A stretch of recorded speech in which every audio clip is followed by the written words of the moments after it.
Hello, you are watching Shalom World News. I'm Rory McLennan coming to you from Glasgow, Scotland. Here are the latest headlines from around the world. Cardinal Pierbattista Pizzaballa, who is the Latin Patriarch of Jerusalem, has emphasised the urgent need for a ceasefire in Gaza.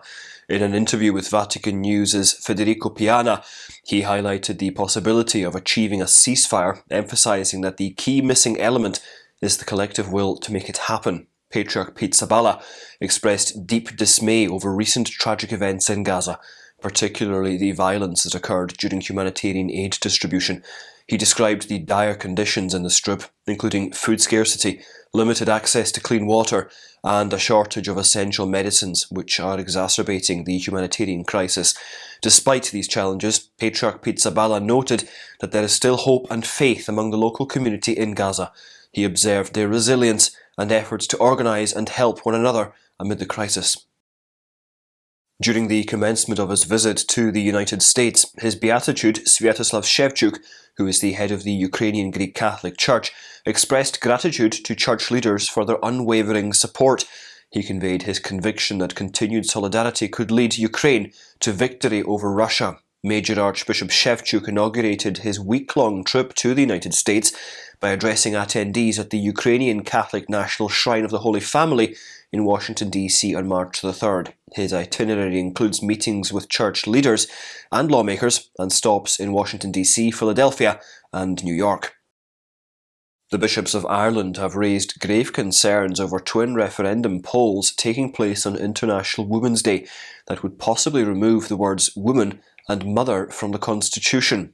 Article 41.1, which defines family as founded on marriage, would be altered to include other durable relationships, and the proposed amendment in Article 41.2 would replace women in the home as a clause by a gender-neutral term. Warning about its impact on youth and families, the Irish Catholic Bishops' Conference remarked that the proposed new text weakens the uniqueness of the relationship between marriage and family in the eyes of society and of the state. They also warned that it is likely to lead to a weakening of the incentive for young people to marry. A federal court in North Dakota has ruled that healthcare personnel cannot be forced to perform elective operations for people who say they're transgender. The ruling came in response to a lawsuit filed by the Christian Employers Alliance in 2021.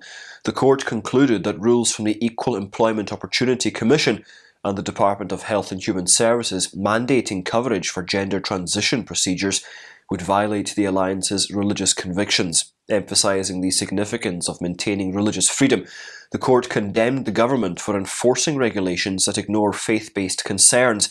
The Alliance Defending Freedom hailed the ruling as a win for religious liberty. The case was brought in reaction to the Biden administration's reversion to an Obama-era policy that defined sex discrimination as including sexual orientation and gender identity. A report released by human rights groups reveals that Iran carried out at least 834 executions in 2023, that being the second highest number of executions in 2 decades. The report, jointly issued by Norway-based Iran Human Rights and Together Against the Death Penalty, who are based in Paris, attributed the 43% increase in capital punishment to nationwide protests sparked by the death of Mahsa Amini in police custody in 2022. More than half of the total executions were supposedly related to drug offences. United Nations High Commissioner for Human Rights, Volker Turk, condemned the surge in death sentences following the civil unrest, describing it as state-sanctioned killing. According to data published by the Inter-American Court of Human Rights on Tuesday, 126 human rights and environmental activists were killed in Latin America in 2023, which was the same as the previous year. The court said that the high rates of violence against those defending land, the environment, indigenous populations, and communities of African origin are alarming. The countries with the highest murder rates were Colombia, Brazil, Mexico, Guatemala, Honduras, and Peru. While applauding Mexico's increased funding for activist and journalist protection, the court voiced concern about the deaths of 4 human rights defenders. The group urged the provision of increased safety for people in these areas. More than 70 children are missing following recent jihadist attacks in Mozambique's Cabo Delgado province. The missing children and the escalating violence indicate the severity of the crisis in the region, which is undergoing an Islamist insurgency. The involvement of jihadist groups, particularly those linked to the Islamic State, adds another layer of complexity to the conflict. Tens of thousands of people have been displaced since the start of the insurgency in 2017. According to an estimate released by the International Organization for Migration, the new wave of terrorist attacks in the northern province has displaced close to 100,000 people in less than a month. Spanish priest Custodio Ballester has been charged with hate crimes for his comments about Islamic extremism, possibly leading to 3 years in prison and a hefty fine. In a 2016 article titled The Impossible Dialogue with Islam, Ballester had expressed his concerns over what he perceives as the threat posed by Islamist extremism to Western values and safety. In 2020, the Spanish Court Prosecutor's Office in Catalonia filed charges against him, citing his remarks as incitement to hatred. This sparked public and religious outcry, with supporters arguing that Ballester's comments fall within the realm of what is reasonable, while critics called his views provocative and dangerous. As violence in Haiti escalates, the country's bishops are calling on authorities to ensure citizens' safety and investigate the recent explosion that severely injured Bishop Pierre-André Dumas in the capital Port-au-Prince on February the 18th. The Haitian Bishops' Conference is demanding transparency and accountability, urging for the results of any investigation to be made public. Despite the incident, which left him severely burned, Bishop Dumas is in a stable condition and is receiving ongoing treatment. The bishops say they are praying for his full recovery so that he can resume his work in spreading the message of love, justice and peace. Costa Rican church organizations have condemned authorities for their inaction following the tragic deaths of an Ecuadorian migrant and her 6-year-old daughter.